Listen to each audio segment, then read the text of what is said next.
네, 앞서 보신 대로 미국이 빅스텝을 밟으면서 한국은행도 15년 만에 기준금리를 2달 연속 올릴 가능성이 커졌습니다. 하지만 한은의 고민이 적지 않다고 하는데요. 윤선영 기자와 계속해서 알아봅니다.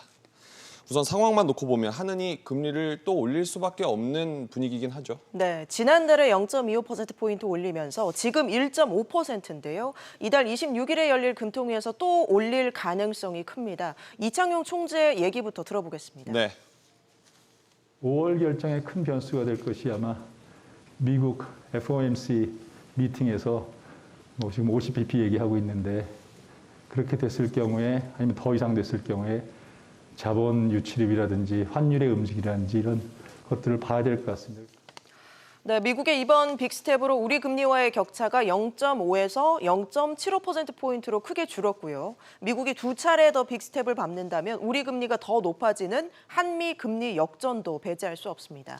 또 물가 움직임도 추가 금리 인상을 부추기는 요인 중에 하나가 될 수 있잖아요. 맞습니다. 미국 금리가 오르면서 국내에서 빠져나가는 자금이 늘고 있고요. 결국 원화 약세로 이어지고 있습니다.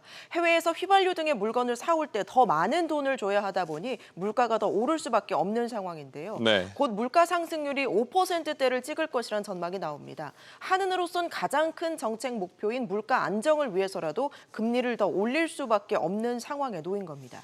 중앙은행의 딜레마가 점점 더 커지고 있는 상황인데 그렇다면 한은이 금리를 얼마나 더 올릴까요? 네, 글로벌 투자은행 JP모건에 따르면 한은이 이달부터 올해 4번 더 올릴 걸로 봤습니다. 네. 지금 1.5%니까 0.25%포인트씩 4번 올리면 연말쯤에 2.5%가 된다는 예상입니다.